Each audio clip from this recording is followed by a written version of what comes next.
The battlefield was supposed to be loud forever. Corporal Elias Wren had stopped noticing the noise hours ago. Explosions shook the broken ground, plasma fire burned the air blue, and alien war cries echoed from every direction. None of it mattered anymore.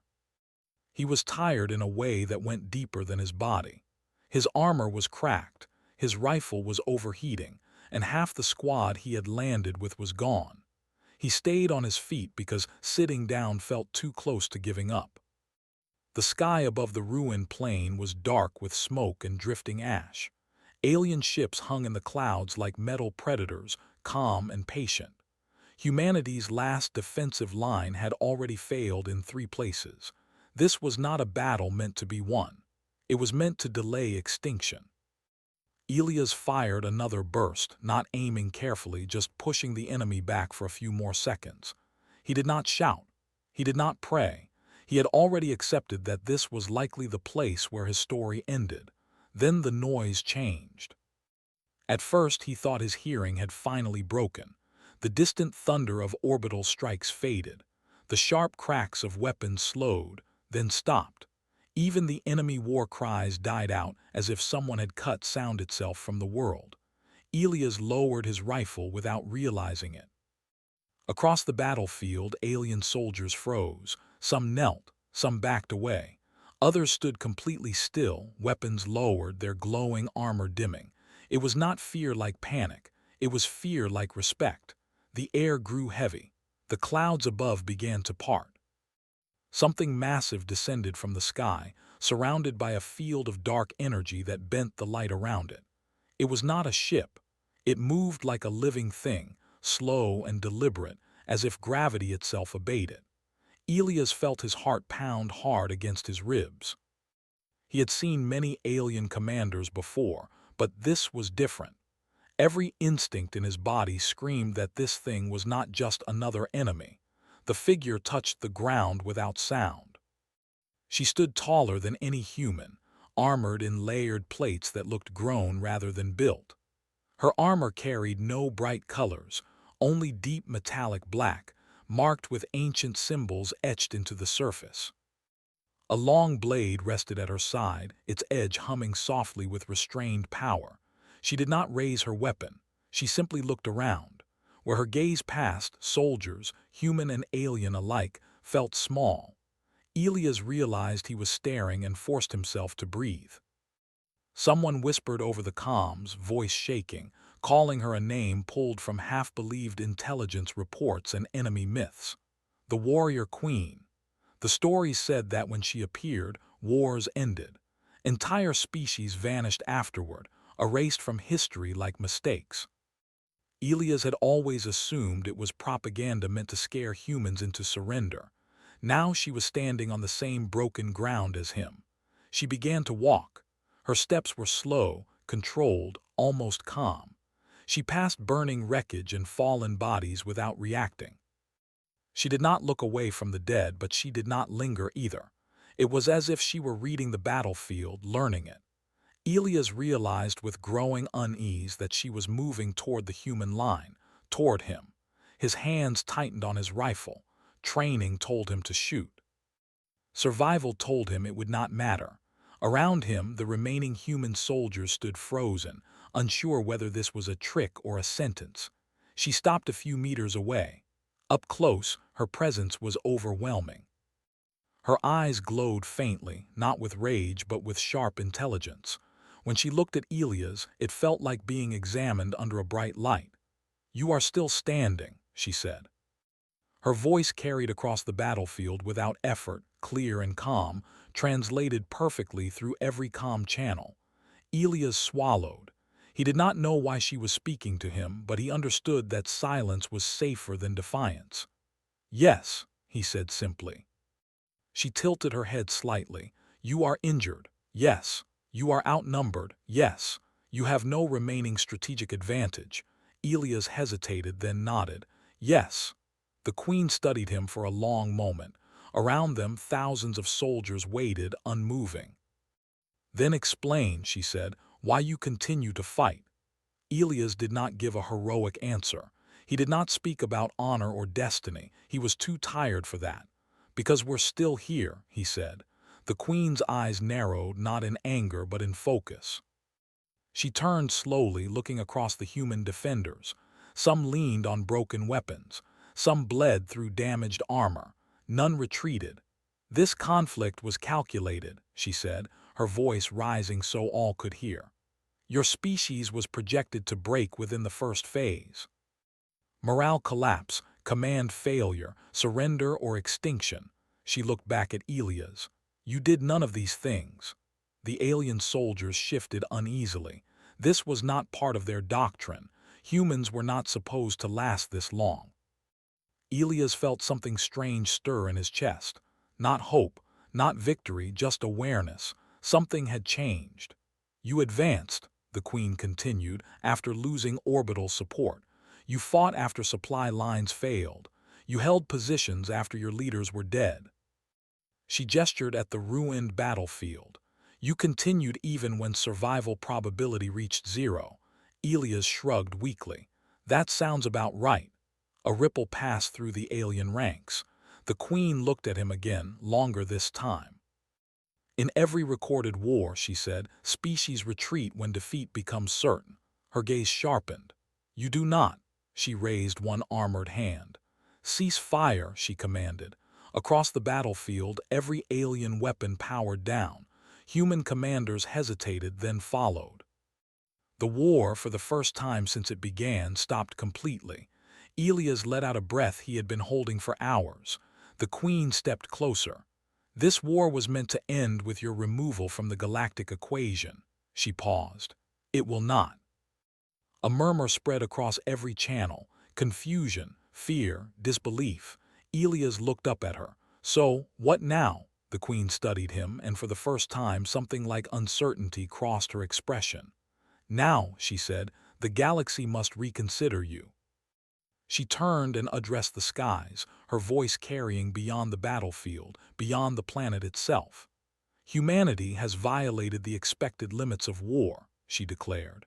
"They have exceeded all failure models. They have continued where logic demands surrender." Her gaze hardened. "They are no longer prey." Elias felt his breath catch. "They are a variable." Silence followed her words, heavy and vast. The Queen looked down at Elias one final time. "You will come with me," she said, "not as a prisoner." Elias laughed once, short and tired. "Could have fooled me." A faint curve touched her expression. "You are a witness," she replied, "and your kind has become something the galaxy cannot ignore." As she turned away, the battlefield no longer felt like the end of the world. It felt like the beginning of a far more dangerous one. Elias did not know how long he stood there after the warrior queen turned away. Time felt strange, stretched thin like the smoke drifting across the battlefield. The war had stopped, but his body had not learned that yet. His hands still shook. His heart still raced as if death were only seconds away. Alien soldiers moved with careful discipline, forming lines and securing the area, but not one of them aimed a weapon at the humans. Medical drones descended, not just for their own wounded but for human soldiers as well. That alone felt unreal. Two tall figures approached Elias. They wore armor similar to the Queen's, though less ornate. Their weapons remained inactive. One of them gestured calmly. "You will accompany us," the translator said. Elias looked back at the human line. His commander was gone. Most of his friends were gone too. There was no one left to give him orders. He nodded. "All right," he said. "Let's get this over with." They escorted him toward a massive structure that had landed beyond the battlefield. Up close, it looked less like a ship and more like a moving fortress. Its surface shifted slowly, as if alive. A ramp opened without sound, and Elias stepped inside. The air within was clean and cool. The smell of smoke and blood vanished, replaced by something sharp and unfamiliar. The doors closed behind him, sealing off the battlefield completely. For the first time since the war began, Elias sat down. He did not know how much time passed as the ship rose into the sky. No windows showed the outside. Instead, The walls glowed softly with moving symbols and patterns. He felt weightless for a moment, then gravity returned in a gentler form. The warrior queen entered the chamber without announcement. She removed her helmet as she walked, revealing a face that was both alien and strangely expressive. Her features were sharp, her skin marked with faint natural lines that looked like living history. Her eyes, bright and steady, locked onto Elia's. "You are calmer than expected," she said. Elias shrugged. "I'm too tired to panic." She studied him, then nodded once. "Honest." She gestured, and a surface rose from the floor, forming a simple seat across from her. Elias hesitated, then sat. "You were selected because you represent the statistical average of your species' soldiers," she said. "Not exceptional rank, not unique genetic markers." Elias frowned. "That's supposed to make me feel better." "It makes you valuable," she replied. "You are not an outlier." She activated a projection between them. Images of battlefields appeared not just from this war but from others. Different worlds, different species, all ending the same way. "When resistance reaches a certain threshold, species surrender," she said. "When losses exceed survival benefit, they submit or fracture." The images shifted to human battles. Some Elias recognized from history lessons. Others were older, darker, and far more violent than he had ever been taught. "You do not," she continued. Elias leaned forward despite himself. "You fight after defeat," she said. "You adapt mid-conflict. You abandon optimal strategy for emotional momentum. You turn loss into fuel." "That doesn't sound very smart," Elias said. "It is not," she agreed. "And yet it works." She dismissed the images. "My kind has ruled through prediction. We remove threats before they mature. It has kept the galaxy stable for millennia." She paused, her gaze sharpening. "You are the first species to survive our full suppression protocols." Elias felt a chill.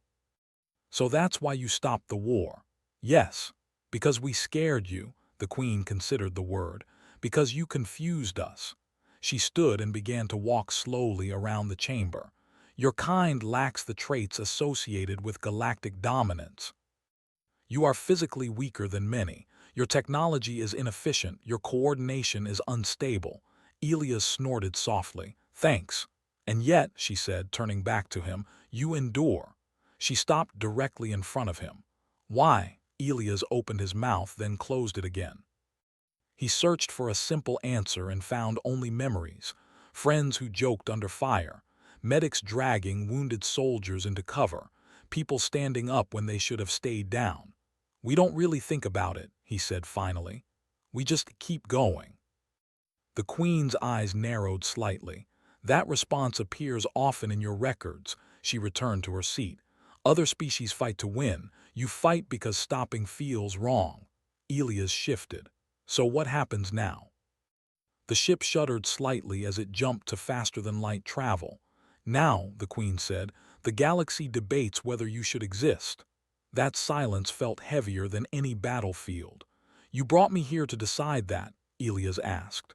"No," she replied. "I brought you because you are a reminder." "Of what?" "Of uncertainty." She activated another projection. This one showed a massive council chamber filled with beings of many forms.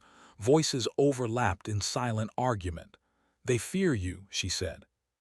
"Not because you are strong now, but because you grow through conflict." Elias stared at the image. "We're just trying to survive."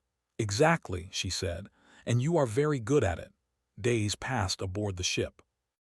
Elias was given food that matched his biology, medical treatment for his injuries, and a private space to rest.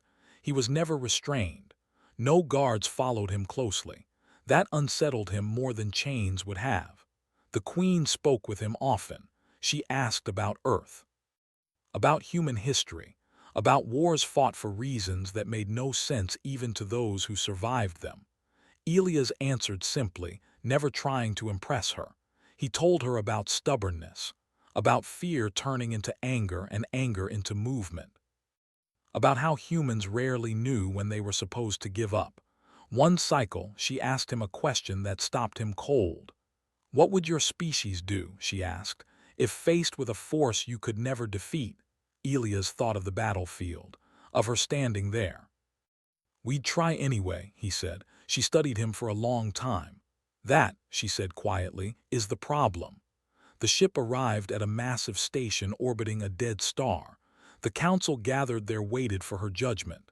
Elias was brought along, not hidden, not presented as a trophy.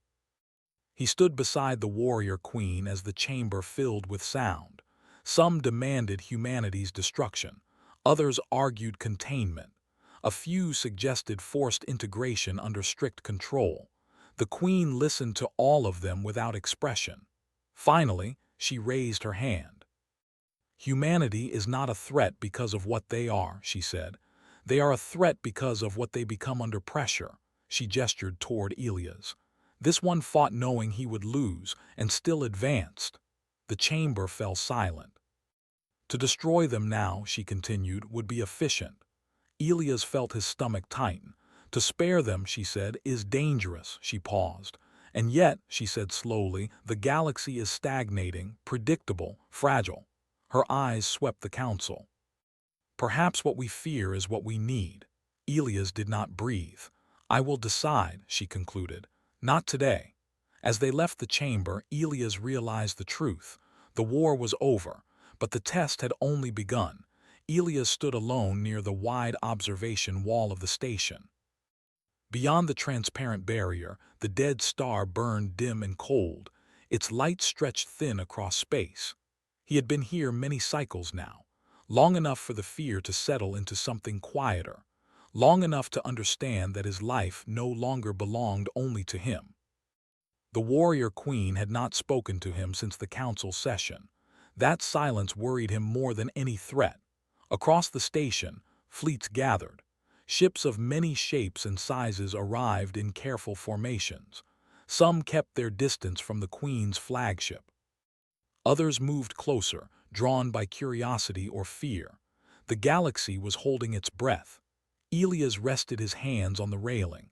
He thought about Earth, about blue skies and gravity that felt heavier than this artificial balance. About people who had no idea that the fate of their species was being debated in a place where stars died quietly.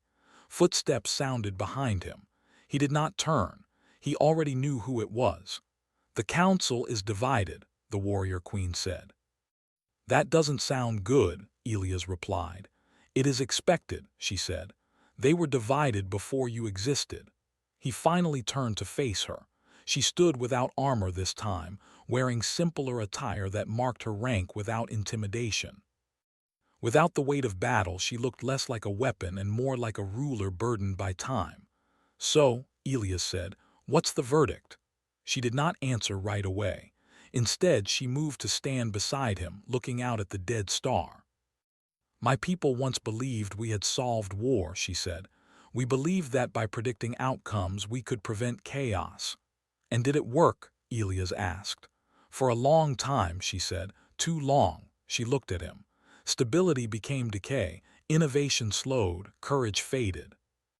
Elias frowned. "Sounds like a bad trade." "It is," she agreed. She turned fully toward him. "Humanity is not special because it is noble or wise or kind." "That's comforting," Elias said dryly. "You are special because you are unfinished," she continued. "You evolve through failure, you learn through pain, you refuse to accept final outcomes." Elias shifted his weight. "We don't exactly plan it that way." "That is why it works," she said. The station lights dimmed slightly as a signal passed through the structure. The queen straightened. "It is time," she said. They walked together toward the central chamber. Along the way, Elias noticed how other beings reacted to her presence. Some bowed. Some stepped aside quickly. Others watched her with open fear. None ignored her. The chamber was already full when they entered. Representatives from dozens of species filled the space, their attention snapping toward the warrior queen instantly. The noise faded to silence.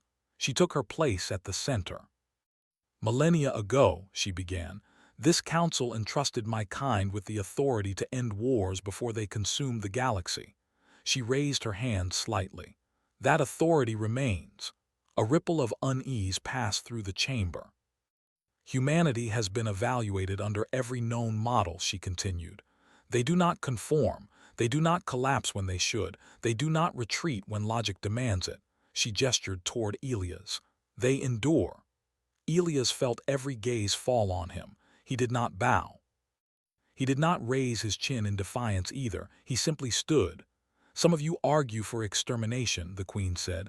Others for containment, control, forced guidance. Her eyes hardened. All of you are wrong. The chamber stirred. To destroy them, she said, would be to remove a force that challenges stagnation. To control them, she continued, would provoke the very chaos you fear. She paused. Humanity will not be erased, she declared. Elias felt his knees weaken slightly. They will also not be caged. Whispers spread like fire. I invoke an ancient designation, the queen said, one not used since before this council was formed. Several representatives reacted with shock. Humanity will be declared a war-bound species. Silence slammed into the chamber. Elias did not understand the term, but he understood the weight behind it. They will be allowed to exist independently, she said. They will expand. They will grow. They will fight their own wars. She raised her voice. But when conflicts threaten to spiral beyond control, humanity will be called. Murmurs turned to open alarm. They will not be rulers, the queen said. They will not be saviors. Her gaze swept the room. They will be the variable. Elias felt cold spread through him. A species that thrives where logic fails, she continued. A force introduced only when prediction collapses. She lowered her hand. This is my judgment.